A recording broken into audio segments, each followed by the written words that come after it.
As pessoas que estão em pé, nós temos alguns lugares aqui na frente, no meio também. Se vocês puderem se acomodar, fica bem melhor.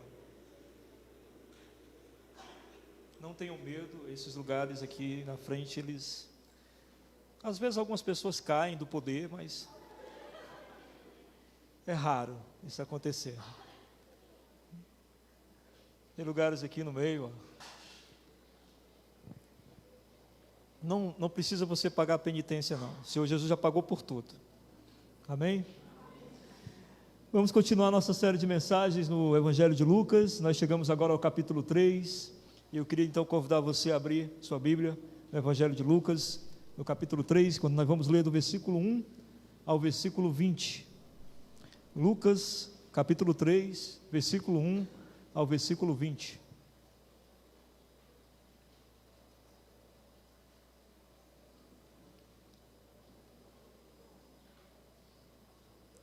Lucas 3, do 1 ao 20.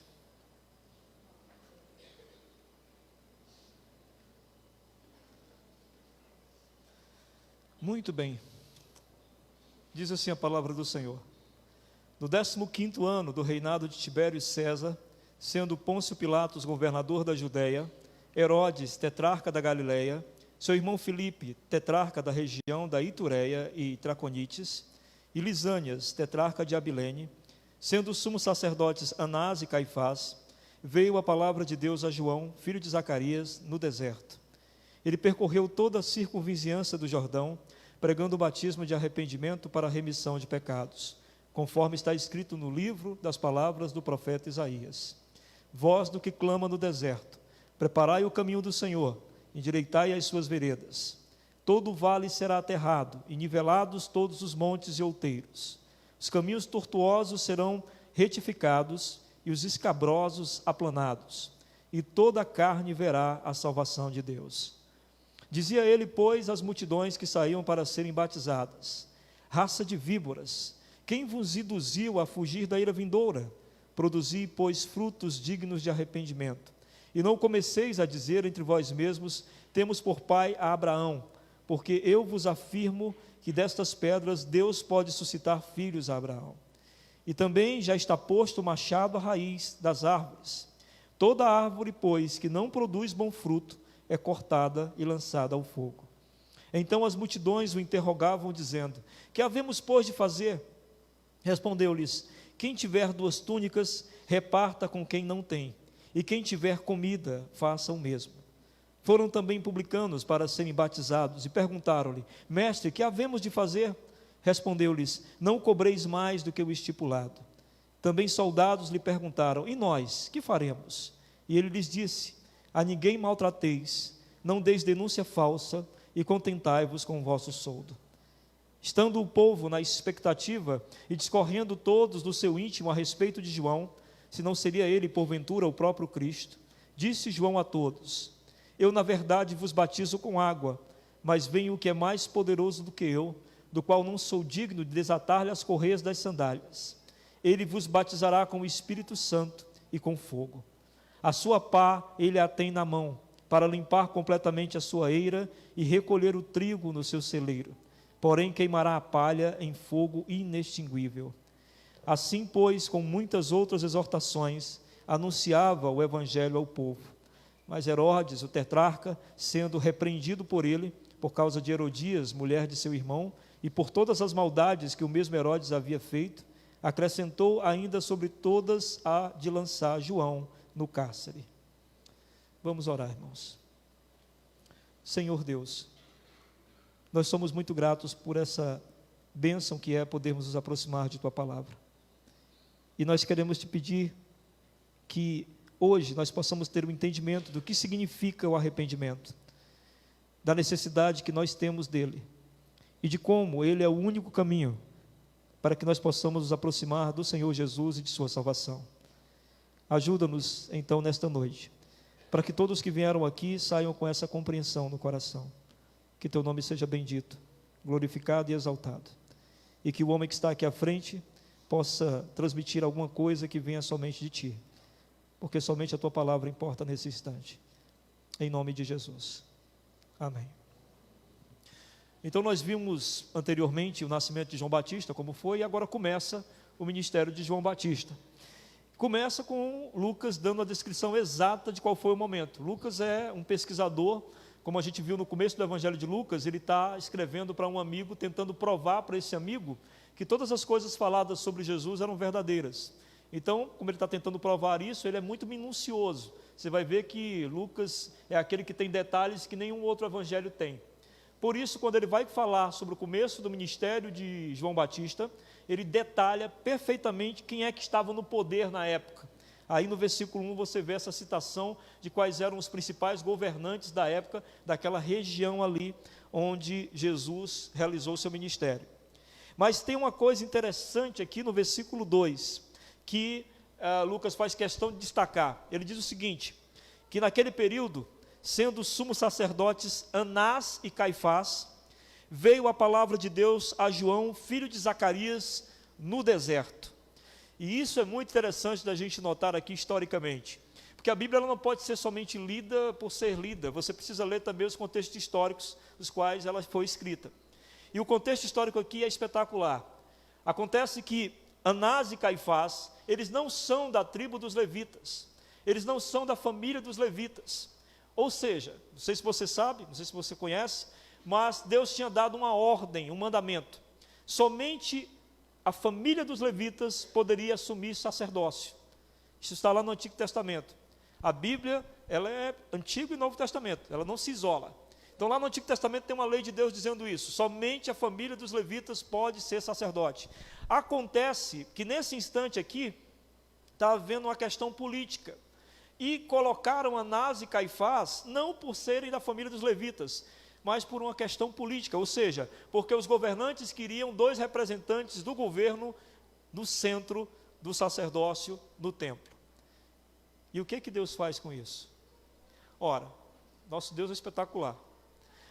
Deus vendo isso, vendo que no templo as pessoas estão negligenciando a sua vontade, Deus simplesmente diz, pois acontece o seguinte, eu não vou chamar ninguém para falar em meu nome no templo. Eu vou colocar alguém para falar em meu nome longe do templo. Eu vou colocar alguém para falar no meu nome no deserto. Que coisa incrível, não é? O que nos mostra a primeira coisa, porque a gente vai falar sobre arrependimento e alguns aspectos do arrependimento nessa noite. E o primeiro aspecto que a gente vê aqui sobre o arrependimento é que, ao que nos dá a entender, Deus sabe exatamente aonde o arrependimento pode ser pregado, porque Deus sabe exatamente aonde o arrependimento vai ser recebido e acolhido. Onde Deus percebe que o arrependimento será pregado e não será acolhido, Ele simplesmente se isenta de falar ali. Por isso Deus se isentou de falar no templo e colocou João Batista no deserto. Mas não colocou João Batista no deserto somente não. João Batista era completamente o oposto dos sacerdotes que estavam no templo, porque Deus queria mostrar que ele era mais poderoso do que a estrutura religiosa da coisa. Então o que Deus fez? João Batista vai para o deserto, os sacerdotes, eles comiam muito bem, eles comiam das ofertas que eram colocadas lá no templo. As ofertas eram ovelhas, eram bois, eram cabras, carne gostosa. João Batista vai para o deserto comer gafanhoto e mel silvestre. Espetacular, né? Deus está dizendo assim, ó, meus servos não estão nem aí para aquilo que eles comem. E mais, as roupas do sacerdote no templo eram adornadas de ouro e prata. A roupa de João Batista é pele de camelo. Espetacular, não é? Deus dizendo, meus servos não precisam dessas roupas para serem usados por mim. Mas o mais incrível mesmo é quando Deus faz com que, veja o verso 3, ele percorreu toda a circunvizinhança do Jordão, pregando o batismo de arrependimento para a remissão de pecados. Ou seja, Deus estabelece com João Batista uma espécie de sinal de que as pessoas estavam arrependidas de seus pecados. O batismo de João Batista não é o batismo que Jesus instituiu. O batismo que Jesus instituiu é o batismo de confirmação de fé. Todo o que crê, seja batizado. O batismo de João Batista não. É um batismo como um símbolo, como alguém que chega para Deus e diz, Senhor, eu percebo que estou sujo, e por estar sujo eu gostaria de ser limpo. Entenderam? É uma perspectiva de limpeza. Então João Batista fazia esse pacto com as pessoas, de que elas gostariam de serem purificadas. E é interessante isso, porque as pessoas não foram mais para o templo mas iam para o deserto. O templo, gente, era uma coisa de mais de 200 e poucos anos, 300 anos. Uma tradição, uma coisa, mas as pessoas começaram a necessitar de algo que o templo não tinha a oferecer. E o que era? Arrependimento. João Batista chamava ao arrependimento. E as pessoas estavam muito desejosas de se arrependerem. Por isso, elas foram para o deserto, em busca de arrependimento. O que nos mostra outra coisa interessante sobre o arrependimento, é que não é chegando no lugar de adoração que lá a gente vai se arrepender. Na verdade, quando a gente se chega para Deus, é porque a gente já está com sentimento de arrependimento. Quando a gente procura Deus, quando a gente busca Deus, é porque em nós já há um sentimento de arrependimento. E a palavra arrependimento, o que significa? Dar meia volta. Já há em nós, quando nos achegamos a Deus, um desejo de que nossa vida fosse diferente, um desejo de não continuar na rota que nós estamos, mas de fazer uma rota contrária àquilo que nós estávamos vivendo. Ninguém se achega a Deus para descobrir se precisa se arrepender. As pessoas, na verdade, já se achegam a Deus porque entendem que precisam se arrepender. As pessoas foram atrás de João Batista porque entenderam que precisavam se arrepender. Elas não foram atrás e lá descobriram que precisavam se arrepender. Não é espetacular isso? Não é impressionante isso? Pois vocês vão descobrir coisas mais incríveis ainda. Aí no verso 4, diz Lucas, conforme está escrito no livro das palavras do profeta Isaías. E aí ele faz uma citação do profeta Isaías. A citação é a seguinte: voz do que clama no deserto, preparai o caminho do Senhor, endireitai as suas veredas. Todo vale será aterrado e nivelado, todos os montes e outeiros, os caminhos tortuosos serão retificados, os escabrosos aplanados, e toda a carne verá a salvação de Deus. O que o profeta falou é como se fosse preparando-se o caminho. Quando os reis e imperadores chegavam numa cidade, primeiro vinha um grupo, e esse grupo limpava o caminho, para que a carruagem passasse sem ficar trombando ou qualquer tipo de coisa. Então eles tiravam as pedras, aplanavam o caminho, para que quando o rei viesse em sua carruagem, o caminho já estava completamente preparado. Então o que o profeta Isaías dizia era o seguinte, que aquilo que ele estava pregando era preparando para quando o Senhor viesse. E o que João Batista estava fazendo era o mesmo, preparando a vida das pessoas para que quando o Senhor viesse, encontrasse um caminho que pudesse direcionar a essas pessoas. Agora, o mais interessante é ser citado Isaías aqui como uma referência a João Batista. Porque Isaías foi um homem que pregou durante 47 anos a mesma mensagem. Em Isaías capítulo 1, no verso 1, diz que Isaías pregou durante 4 reinados. Os 4 reinados, juntando o tempo deles, dá 47 anos. Durante 47 anos, Isaías só tinha uma pregação: arrependam-se. Vocês já imaginaram? Eu estou aqui há 19 anos. Já imaginaram se nesses 19 anos eu só pregasse todo domingo a mesma coisa? Arrependam-se, arrependam-se, arrependam-se. Alguns de vocês chegariam para mim e com certeza diriam: ô pastor, não dá para você pregar outra coisa, qualquer outra coisa, para mudar pelo menos um domingo, porque todo domingo o senhor prega arrependam-se. Mas por que Isaías pregou por 47 anos arrependam-se? Simplesmente porque ninguém se arrependia. E aí há essa referência a Isaías com João Batista, de que ele precisa pregar, porque muitos precisam se arrepender, porque uma das frases finais, no versículo 5, diz o quê? Toda a carne verá a salvação de Deus. Ou seja, todos os povos, antes, o chamado de Deus para o arrependimento, era somente para o seu povo. Está lá no Antigo Testamento, lembram? Era somente para o seu povo escolhido. Agora não, o chamado, a proposta de Deus é para toda a humanidade, não importa raça, etnia, nada, é para todos. Então, como era para todos, por isso há essa referência a Isaías. Olha, João Batista, você vai pregar muito isso, sabe? E vão repetir essa pregação durante muito tempo, porque é para atingir todos. Todos terão que ouvi-la, todos terão que saber que é necessário se arrepender. Aí nós vamos para o verso 7. Dizia ele às multidões, pois as multidões que saíam para serem batizadas. Olha como é que João Batista recebia o pessoal que vinha lá para o deserto para ser batizado por ele. Raça de víboras, quem vos induziu a fugir da ira vindoura? Olha que coisa. O pregador está lá no deserto, aí chega aquela multidão. Se fosse um pregador de hoje em dia, como é que dizia? Sejam bem-vindos, Deus abençoe, Deus tem uma proposta na sua vida, Deus tem um propósito na sua vida, Deus tem vitória para lhe dar. Ora, aquela multidão, né? Deus tem um plano na sua vida, você vai ser feliz. Não, meu irmão, quando o pessoal chegava lá para João Batista, dizia, raça de víboras. Quem foi que disse a vocês que vocês têm que fugir da ira de Deus?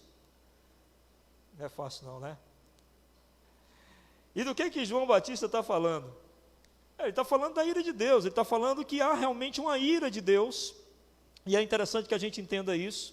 Você não pense, meu irmão, que Deus está olhando para esse mundo e vendo toda a crueldade da humanidade e pensando o seguinte, estou nem aí.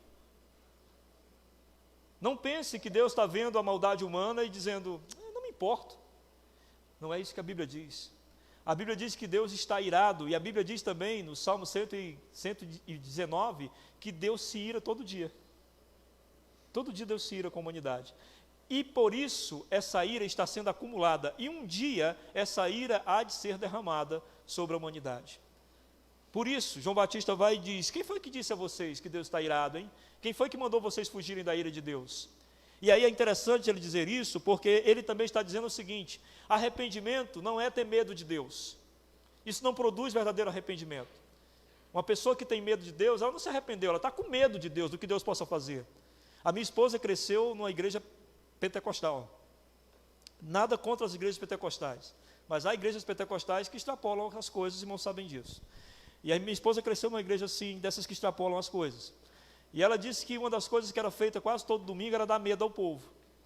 Toda pregação dava medo. Toda pregação fazia com que você sentisse medo de Deus.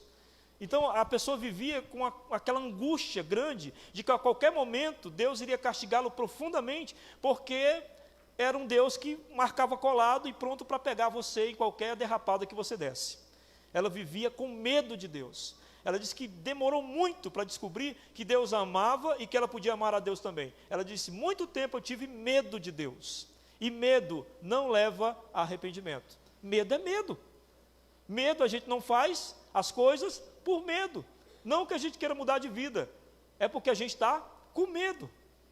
E aí, você sabe que Deus usa quem Ele quiser, não é verdade? Deus é poderoso para isso. E tem uma frase de uma islâmica chamada Rábia. Ela escreveu isso no ano 800 depois de Cristo.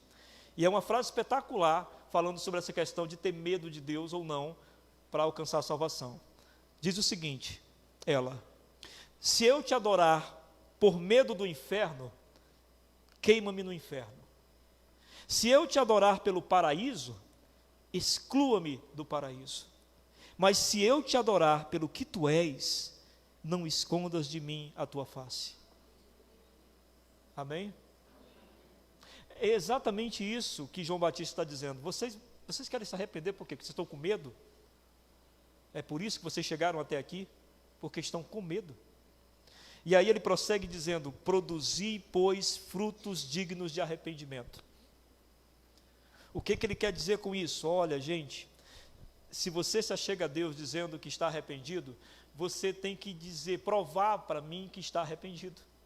Provar para Deus que está arrependido. Provar para as pessoas que está arrependido. Você tem que produzir os frutos do seu arrependimento. Quais são os frutos do seu arrependimento? Você diz, eu estou arrependido, eu quero uma nova vida, e etc, etc, etc. Mas como você pode me provar que está arrependido? A primeira coisa que você tem que entender é que, como eu já falei, o arrependimento não é algo que vem por nossa própria força. Nós não queremos nos arrepender. Nós somos pecadores por natureza. Nós não desejamos nos arrepender. Mas Deus pode convencer-nos a nos arrependermos. O arrependimento é um milagre que acontece nas nossas vidas pelo poder de Deus manifestado a nós. É Deus quem nos dá o desejo de arrependimento. Olha o que a Bíblia diz, gente, em Ezequiel 36, do 26 em diante. Coloca aí para a gente, por favor, Sabrina. Ezequiel 36. Olha a promessa de Deus. Dar-vos-ei coração novo, porei dentro de vós espírito novo. Tirarei de vós o coração de pedra e vos darei coração de carne. Continua, Sabrina? Porei dentro de vós o meu espírito. Olha que maravilha, gente. E farei que andeis nos meus estatutos, guardeis os meus juízos e os observeis. O Espírito Santo vai nos dar essa capacidade, amém? O Espírito Santo vai nos dar o desejo de fazer a vontade de Deus. O Espírito Santo vai nos dar o desejo de nos arrependermos. Verso 28. Habitareis na terra que eu dei a vossos pais. Vós sereis o meu povo e eu serei o vosso Deus. Essa é a proposta do Senhor. Então, quem se aproxima do Senhor deve apresentar ao Senhor os seus frutos de arrependimento, que daqui a pouco a gente vê no texto sequente. E aí, João Batista dá um alerta também muito interessante aqui. Ele diz: não comeceis a dizer entre vós mesmos, temos por pai Abraão, porque eu vos afirmo que destas pedras Deus pode suscitar filhos a Abraão. Ou seja, o que João Batista está dizendo é que eles chegaram lá e podiam dizer assim: ó, João, a gente está aqui, cara, mas a gente é filho de Deus, nós somos da descendência de Abraão. E aí João vai logo cortando isso. Antes deles falarem, João diz: ó, não me venham com esse papo de que vocês são filhos de Abraão, porque se Deus quiser, até dessas pedras aqui, Ele faz filho para Abraão. Nosso Deus é poderoso, amém? Então ele está dizendo: não me venha com esse papo de religiosidade, não. Não me venha com essa conversa, eu sou filho de crente. Não me venha com essa conversa, eu cresci na igreja. Não me venha com essa conversa, eu estou na igreja há não sei quantos anos. Não me venha com essa conversa de que eu já li a Bíblia 2 vezes. Não é disso que se trata o arrependimento.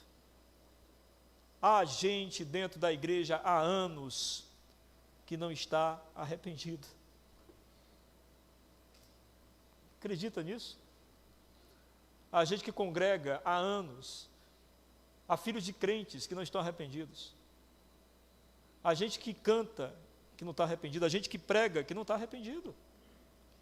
Não adianta justificar por questões religiosas, não adianta justificar por presença em culto, não adianta justificar por caminhada por muito tempo com Cristo, não adianta. Arrependimento não é isso. Pelo que nós acabamos de ler aqui no texto de Ezequias, arrependimento é algo que Deus faz no nosso coração, é algo que Deus traz a nós, dando-nos a convicção de que nós não queremos mais viver aquela vida, de que nós não queremos seguir mais trilhando naquele caminho, de que a gente quer dar meia volta e viver uma vida diferente para Deus. Isso é arrependimento. Repito, é um milagre. É um milagre que Deus faz na vida da gente. Cada crente tem um milagre a contar. O seu milagre qual é? Eu me arrependi. Você acredita que eu me arrependi? Pois esse é um milagre. Às vezes eu me encontro com meus amigos, eles vão celebrar as besteiras que a gente fez antigamente, ou contam para os meus filhos, parece que eles têm o maior prazer de contar para os meus filhos as bobagens que eu fiz no passado, e aí meus filhos chegam em casa contando, e eu digo: meu filho, esse cara já morreu, ele não existe mais. Esses caras não conhecem teu pai, porque teu pai está morto.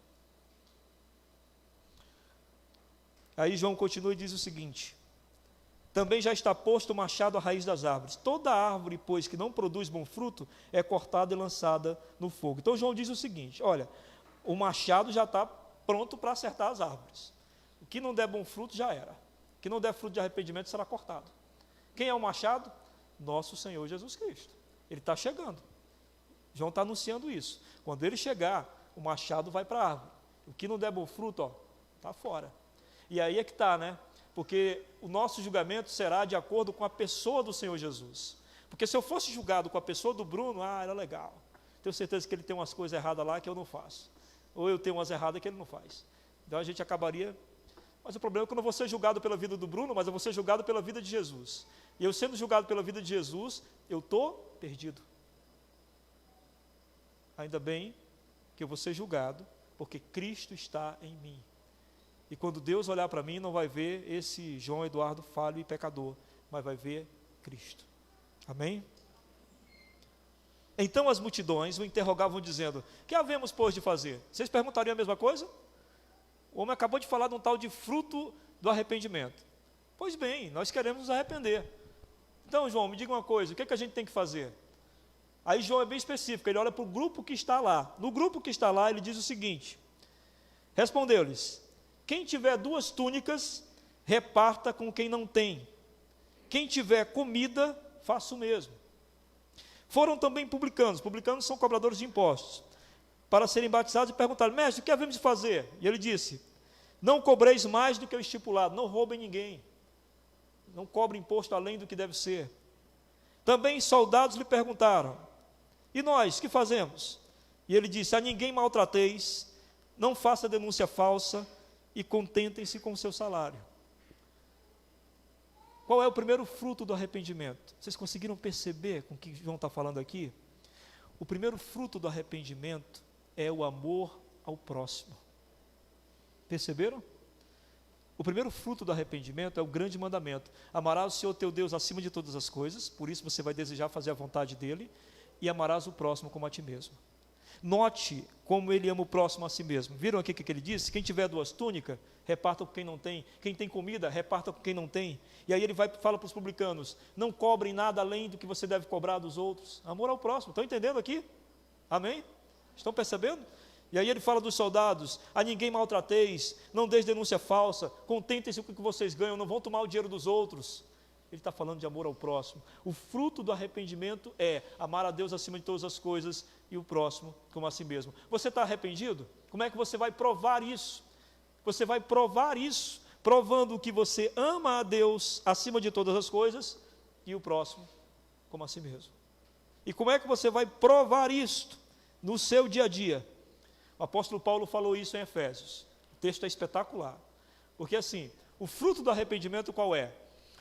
Aquilo que eu fazia, eu não faço mais. Ao invés disso, eu faço diferente. Isso prova que eu estou arrependido. Amém? Vocês vão entender melhor ainda lendo o texto. Vamos ver Efésios capítulo 4, verso 22 em diante. Efésios 4, 22. Então acompanhe comigo. Põe na NVI, por favor, Sabrina. Muito bem. A Sabrina é muito preparada, né? Do 22 em diante, tá? Preste atenção como o arrependimento é e o que o fruto do arrependimento causa. Quanto à antiga maneira de viver, vocês foram ensinados a despir-se do velho homem que se corrompe por desejos enganosos. Ou seja, quanto à maneira de viver antes de Cristo, vocês têm que tirar aquela roupa que vocês vestiam no pecado.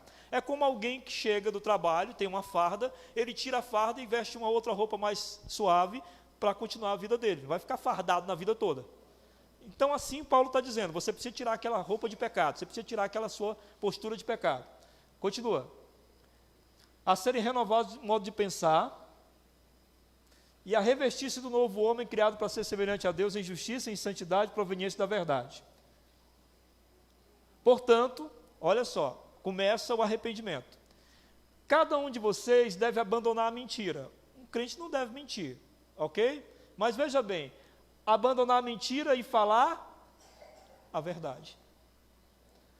Ou seja, ele não pode dizer assim, eu não minto, mas também nunca falo a verdade. Eu simplesmente omito a verdade. Ele parou de mentir e fala a verdade, pois todos somos membros de um mesmo corpo. Quando vocês ficarem irados, não pequem. Não é pecado ficar irado. Pecado o que é? Apaziga a sua ira antes que o sol se ponha. Pecado é permanecer irado. Alguém que está arrependido de ser uma pessoa irada é alguém que não deixa a ira passar de um dia para o outro.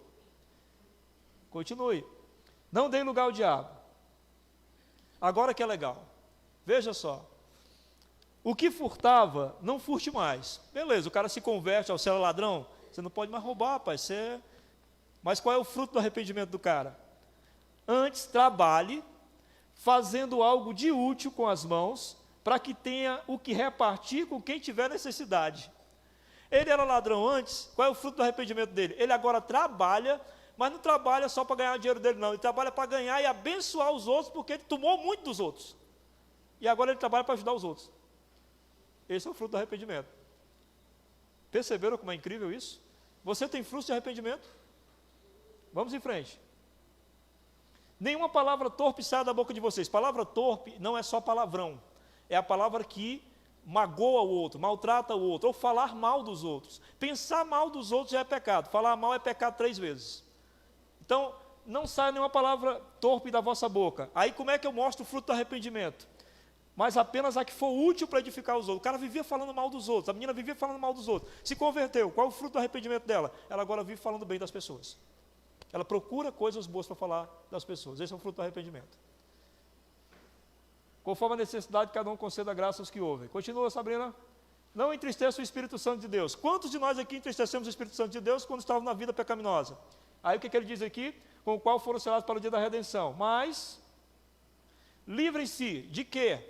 de toda amargura, indignação, ira, gritaria, calúnia, bem como de toda maldade. Sejam, ao contrário, ao fruto do Espírito, bondosos, compassivos uns para com os outros, perdoando-se mutuamente, assim como Deus os perdoou em Cristo Jesus. Amém? Deu para entender, então? Isso é o fruto do arrependimento. O Jonathan Edwards é um teólogo que ele diz o seguinte: na medida que Deus faz dos homens instrumentos da prática do bem aos outros, Ele faz de nós semelhantes à lua, ao sol e às estrelas, que abençoam a humanidade sem pedir nada em troca. Ele nos faz semelhante aos anjos que foram criados para abençoar e para servir. Mas Ele nos faz principalmente semelhantes a Deus, que abençoa a todos de igual modo. Nós temos como fruto do arrependimento o desejo de abençoar as vidas às quais nós, no pecado, maltratamos. Aí no verso 15 ele diz: estando o povo na expectativa e discorrendo todos no seu íntimo a respeito de João, se não seria ele porventura o próprio Cristo.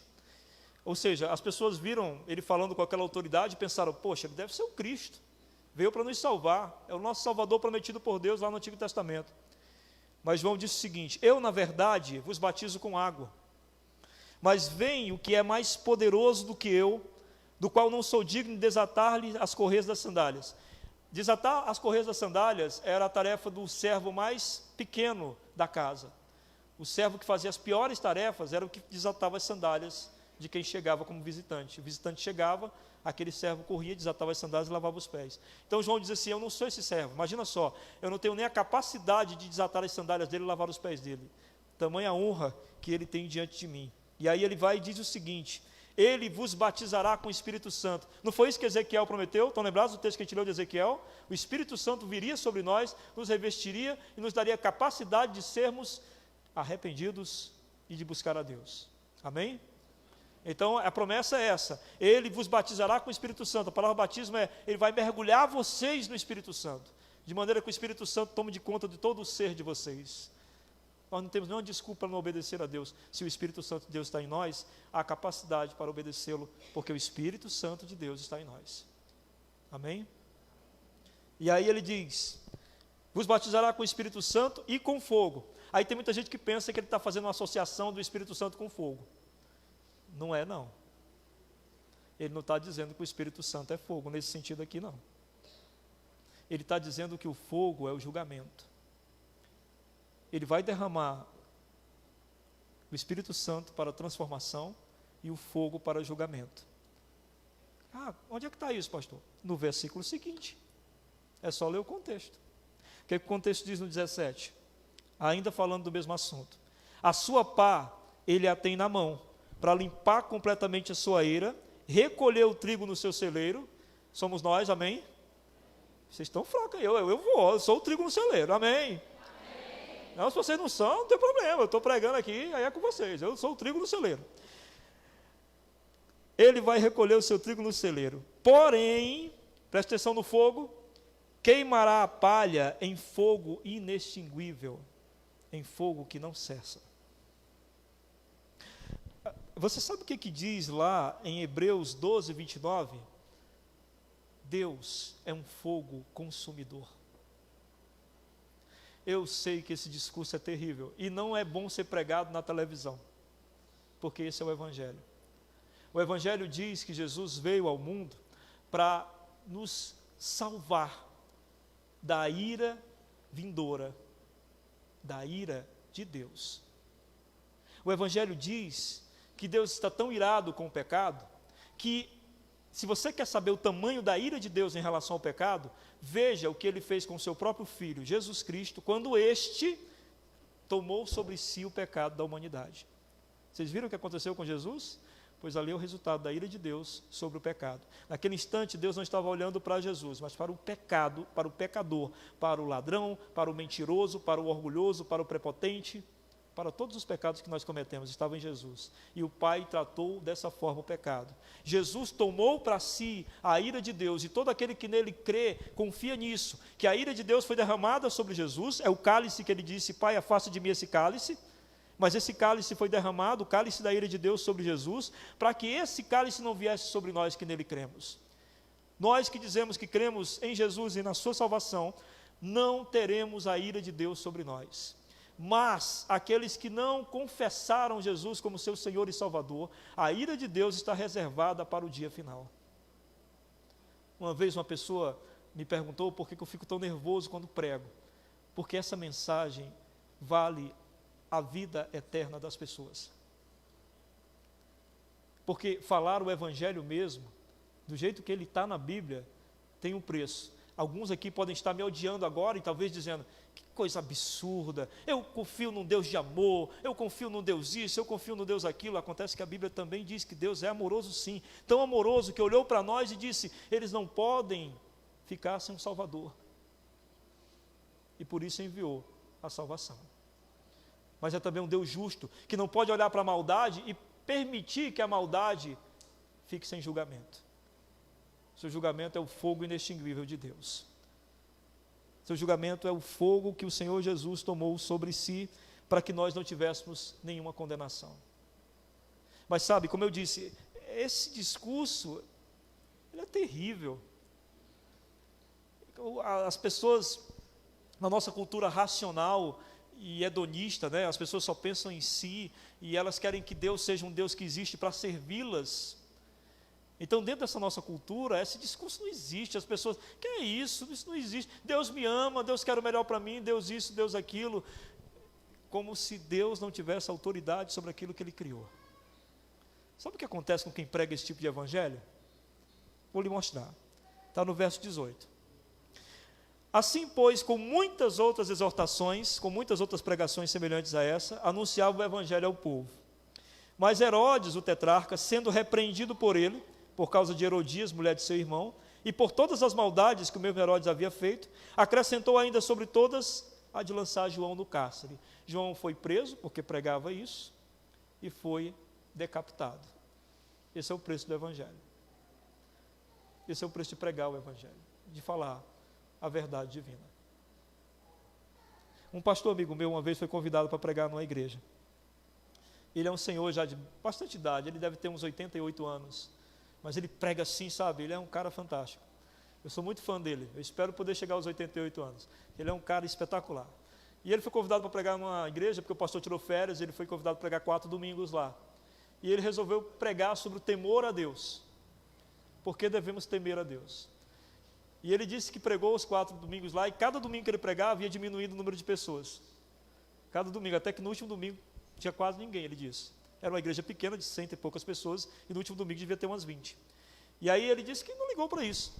Um tempo depois, um dos irmãos visitou ele, no escritório dele, e disse, pastor, você lembra de mim? O senhor pregou lá na minha igreja, sobre temor de Deus. Ele disse, sim, lembro. Ele disse, pois é, as pessoas lhe odeiam lá, detestam o Senhor. O seu nome, quando é falado, as pessoas dão logo as costas e vão embora, porque elas dizem que é um homem totalmente parado no tempo. Um Deus que o Senhor pregou, eles dizem que simplesmente eles não conseguem acreditar e aceitar. E eles disseram mais, que se o Senhor for convidado para pregar de novo lá, eles param de congregar lá, porque esse papo de temor de Deus não tem sentido. A gente vai chegar nisso. Eu vou ficar velhinho, aí quando eu for pregar isso, aí vão dizer, não vê mais não. Ele disse que um dos homens lá da igreja ligou para ele e disse, o que o senhor está dizendo aí não junta pessoas. Ele falou, aqui não, mas no céu sim. Junta muita gente. Meus irmãos, é um privilégio ser chamado por Deus ao arrependimento. É um privilégio. É um privilégio o Espírito Santo nos incomodar e nos chamar para o arrependimento. Enquanto você estiver sentindo isso, sinta-se a pessoa mais feliz do mundo. Você foi convidado a se arrepender e caminhar com Deus. E Jesus é a palavra final de Deus para nós. Olha, Ele é a última palavra de Deus. Deus não tem mais nada a dizer sobre arrependimento. A última coisa que Deus teve a dizer sobre arrependimento foi Jesus Cristo na cruz. E um arrependimento sem frutos, que comprovem o seu arrependimento, só engana você mesmo. Não engana nem as pessoas que nos cercam. O arrependimento tem que ter frutos para provar que ele realmente existe. É preciso que a gente busque a santidade como buscava o pecado. Sabe, tem pessoas que são ferrenhas no pecado, né? Eu tenho amigos que não perdem um fim de semana nas baladas. Um fim de semana, eles são fiéis, é um negócio impressionante. Eles são muito fiéis, mais fiéis do que alguns crentes da igreja. O Martin Lloyd Jones dizia um negócio muito interessante. Teve um momento na igreja dele que os irmãos não estavam mais indo para os cultos, porque tinha, olha, a mesma coisa que a gente, futebol à tarde. Então, alguns irmãos simplesmente não iam para os cultos. No dia que tinha jogo, o time de futebol deles, e o culto na Inglaterra é de manhã, e o futebol na Inglaterra é de manhã. Então, quando tinha jogo do time, o cara não ia para o culto. Aí um dia o Martin Lloyd Jones disse uma coisa muito interessante. Ele disse, olha, os irmãos que estão faltando o culto para ir para o jogo, é uma escolha de vocês, eu não vou fazer nada em relação a isso. Mas assim, quando morrer alguém na família de vocês, quando vocês estiverem em angústia e aflição, quando vocês estiverem desejando oração, quando vocês sentirem algum vazio ou solidão, vão para o estádio, não venham para o culto. Não foi lá que vocês acharam que estavam se encontrando? Pois continuem buscando lá. É assim que funciona. Se você era eufórico, seja lá pelo que for, seja eufórico agora por Deus, porque isso é fruto de arrependimento. Se você era eufórico pelo pecado, você não vivia sem, pois não viva sem Deus agora, porque isso é fruto de arrependimento. E você vai saber que está arrependido mesmo, quando você desejar restituir as coisas que, pelo seu pecado, você destruiu. É quando você, por exemplo, desejar pedir perdão a pessoas que você ofendeu. Não forçado, sabe? Vixe, eu tenho que pedir perdão. Não, aí não é o Espírito Santo trabalhando. O Espírito Santo trabalhando, você diz, eu tenho que pedir perdão. Eu tenho que me desculpar disso aqui. É quando você vai devolver às pessoas o que você tirou delas. Como o Paulo falou aqui do exemplo do cara que roubava, né? E agora trabalha para ajudar os outros. Isso é fruto de arrependimento. Mas é quando principalmente você restaura o teu coração que antes adorava a coisas diferentes de Deus e você o restaura para adorar somente a Deus. Isso é fruto de arrependimento. Meus irmãos, quando o juízo de Deus vier e a ira do Senhor for derramada sobre a humanidade, o único lugar de refúgio que nós vamos ter é Jesus Cristo. E a única forma de chegar até Ele é pelo arrependimento. E você não vai produzir arrependimento porque você quer. Você precisa pedir a Deus que lhe dê a condição de se arrepender. Se Ele não lhe der essa condição, você continua na mesma. E o tempo está passando. E a Bíblia diz que nós devemos estar nele para sermos salvos. Amém?